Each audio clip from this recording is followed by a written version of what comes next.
Thank you, Madam Speaker. And it is my privilege to be recognized by you for this 5 minutes. Madam Speaker, I rise and still I rise because I love my country and because I believe that no one is above the law. We say that quite religiously here in this institution. No one is above the law. I have in my hand the report on the investigation into Russian interference in the 2016 presidential election. This document, known as the Mueller report, has been released to the public for some 29 days now.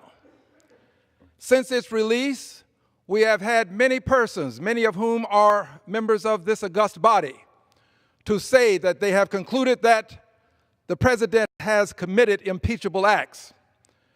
Some have gone so far as to say that he should be impeached. I'm one of them.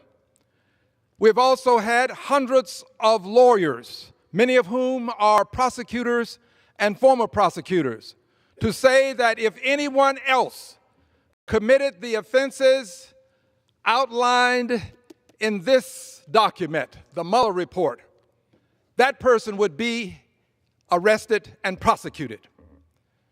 That person would be prosecuted. That person would not be above the law. Hence, one can logically conclude that since this document addresses acts by the president, and since the president is not being prosecuted, since the House of Representatives has not moved to impeach the president, one can conclude that the president is indeed now, for some 29 days, above the law. No one is above the law unless you're the president. No one is above the law unless the House of Representatives has the duty to enforce the law. The President of the United States of America has been said by constitutional scholars, by members of this august body, and by lawyers, hundreds, has been said that he is subject to the law and that he should be properly prosecuted. Is not happening. The prosecution of the president in the House of Representatives will take place once impeachment is initiated. So until impeachment is initiated, this president is above the law. He continues to obstruct. He is above the law. I'm using this refrain because it's important for the American public, the people who understand that no one is above the law, to at least see that we have a problem. We have a president who, by most standards, has committed impeachable acts. And yet, we have not started the impeachment process.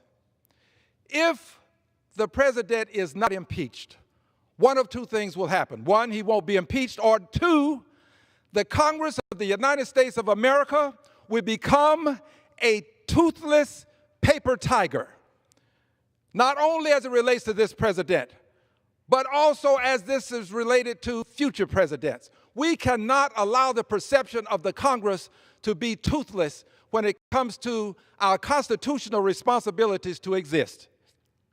We have a duty, a responsibility, and an obligation to bring the president to justice. The bar of justice for this president and any other president is this House of Representatives, and each member of this House has the responsibility to make sure that justice is served. I will now start a process that will commence on the second anniversary of my initial call for the impeachment of this president, which will be tomorrow. Tomorrow will be the second anniversary. And I will start a process tomorrow of bringing to this floor a display. And we will display the number of days since the Mueller report was produced and the number of days that this president has gone above the law. Because until the president is impeached, those who say that he should be impeached, those who say there's evidence enough to impeach, until this president is impeached, We who say this must conclude that he is above the law. I love my country. I stand on the law. I believe in the Constitution. And as such, I believe that this House has a duty and a responsibility to take up impeachment. Madam Speaker, the gentleman's time I yield back has my expired. time. Members are reminded